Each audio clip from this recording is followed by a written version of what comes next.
सीताराम जय सीताराम।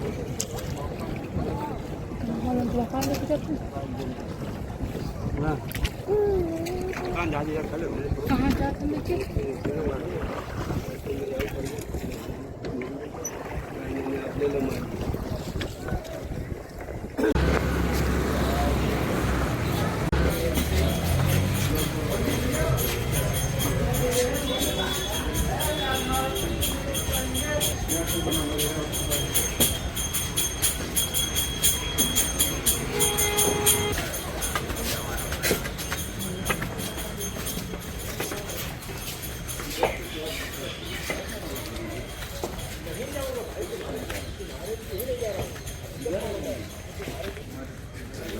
अच्छा बट प्रयागराज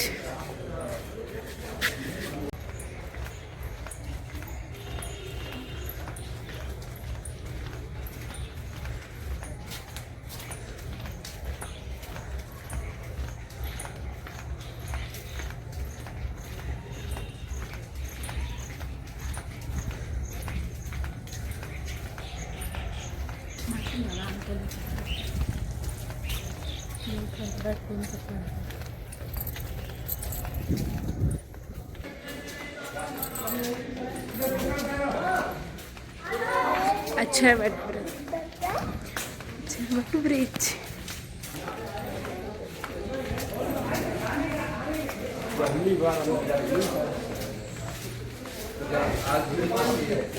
कालखंड में इनका क्षय नहीं होगा, इतना तक कि प्रलय काल में भी इनका क्षय नहीं होगा। ये अविनाशी वटवृक्ष है। जब सृष्टि की उत्पत्ति हुई थी, सृष्टि को स्थिरता रखने के लिए ब्रह्मा विष्णु महेश जी अपने शक्ति कुंड से इन्हें स्थापित किए थे। इसी स्थान पर ब्रह्मा जी द्वारा 10 बार हवन, इसी हवन कुंड द्वारा 10 बार यज्ञ किया गया। प्रथम यज्ञ भी पृथ्वी पर यहीं पे किया गया, इसी कारण प्रयागराज पड़ा था।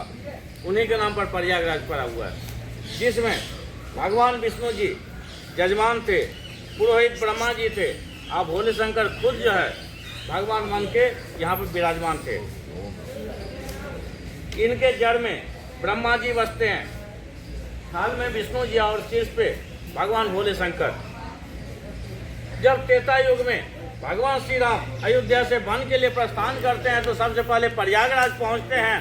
प्रयागराज में भी सबसे पहले ऋषि भरद्वाज मुनि जी के आश्रम पहुंचते हैं और बोलते हैं, ऋषिवर मुझे उत्तम और योग्य स्थान बताए जहां पर मैं कुछ देर विश्राम कर सकूं और प्रभु की आराधना कर सकूं।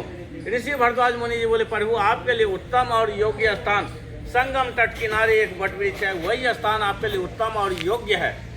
ऋषि भरद्वाज मुनि जी कहने पर प्रभु श्री राम जी, माता सीता जी और लक्ष्मण जी यहाँ आते हैं और भगवान की पूजा पाठ करते हैं, आराधना करते हैं, और इसी वटवृक्ष के दूध से जटा बनाते हैं और पूर्ण वनवासी का भेष धारण करके वन के लिए प्रस्थान कर जाते हैं।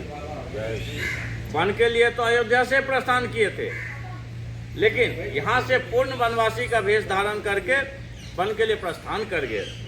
जब 14 साल वन की अवधि पूरा होने पर प्रभु श्री राम जी लंका से अयोध्या के लिए प्रस्थान करने लगते हैं। तब माता सीता जी बोलती है, प्रभु हमें उस स्थान पर फिर जाना चाहिए जहाँ से हम वन के लिए प्रस्थान किए थे। माता सीता जी कहने पर प्रभु श्री राम जी, माता सीता जी और लक्ष्मण जी यहाँ आते हैं, त्रिवेणी संगम में स्नान करते हैं और इसी वटवृक्ष महाराज के पूजा पाठ करते हैं, आराधना करते हैं। उसी त्रेता युग में उसी समय माता सीता जी इन्हें अजय और अमर होने का वरदान देती है।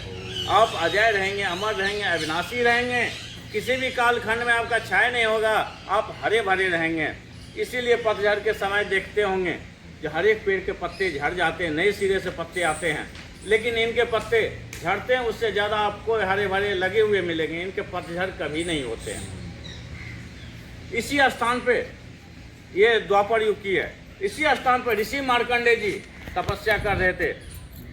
तभी भगवान विष्णु जी बाल मुकुंद रूप में उन्हें इन्हीं वटवृक्ष के पत्तों के ऊपर दर्शन दिए थे। बोले, ऋषिवर मांगिए, क्या आपका इच्छा है?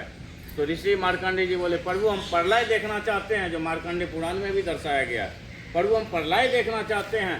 फिर भगवान विष्णु जी बाल मुकुंद रूप में अपने योग माया से उन्हें प्रलय काल दिखाते हैं, जिसमें पूरा पृथ्वी जलमग्न हो जाता है और सिर्फ यही एक वटवृक्ष बचा हुआ है। इनके हर एक पत्ते के ऊपर उस प्रलय काल में भगवान विष्णु जी बाल मुकुंद के रूप में विराजमान थे। जैन धर्म के प्रथम तीर्थकर भगवान ऋषभदेव, जो आदिनाथ भगवान के नाम से जाने जाते हैं, जो विष्णु जी के 20वें रूप माने जाते हैं, उनको भी इसी स्थान से ज्ञान की प्राप्ति हुई थी, जो उनकी चरण पादुका उस मंदिर में रखे हुए हैं। इनकी एक परिक्रमा पूरे ब्रह्मांड के परिक्रमा के बराबर माने जाते हैं। इनके पत्ते तोड़े नहीं जाते हैं, जो पत्ते गिरते हुए प्रसादी के रूप में स्वीकार किए जाते हैं। सन 1700 शताब्दी में मुगल सम्राट औरंगजेब द्वारा इन्हें 26 बार कटाए जाते और जलाए जाते हैं, फिर भी इनका क्षय नहीं हुआ। तो इनके जड़ में 6 महीने तक आग लगा के रखा गया, फिर भी इनका क्षय नहीं हुआ। तो फिर इनको चारों साइड से बंद कर दिया गया, कोई इनको देख न सके। फिर सन 2012 में आके सरकार द्वारा इनके रास्ते खुलवाए गए। आज ये अपने विशाल एवं अलौकिक रूप में हमें दर्शन देकर कृतार्थ कर रहे हैं। बोलिए अच्छे भट्ट महाराज की जय।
कटवाना है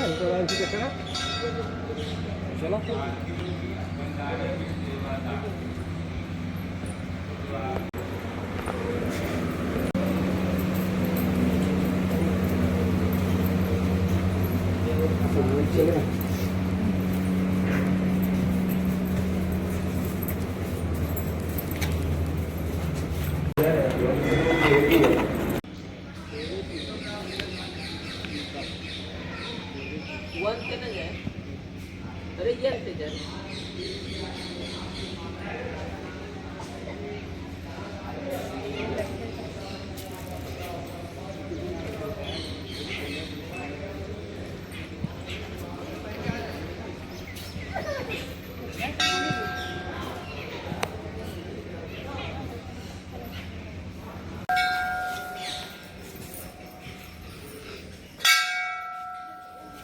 चलो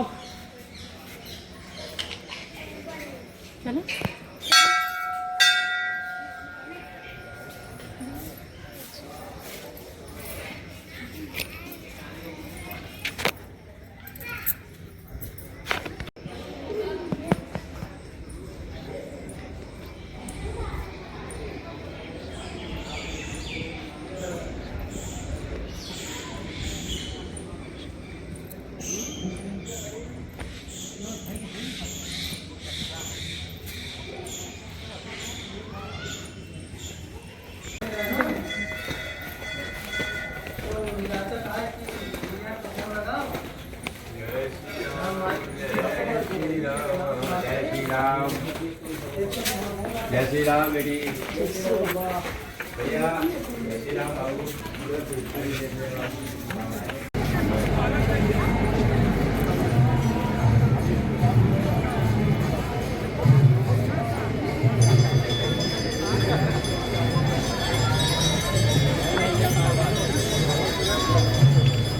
हेलो, जाके कर्मचारियों सोनू रुपू और दीपक एक लोग मंदिर के अंदर पहुंच जाए।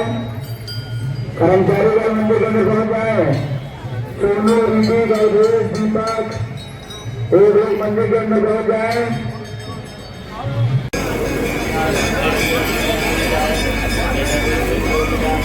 भगवान शीघ्रं बहिरङ्गी गोधुमा सुमङ्गी रञ्जनमणिया शिवेदा कानमङ्गेता आदृधावराजे कामधेनुजे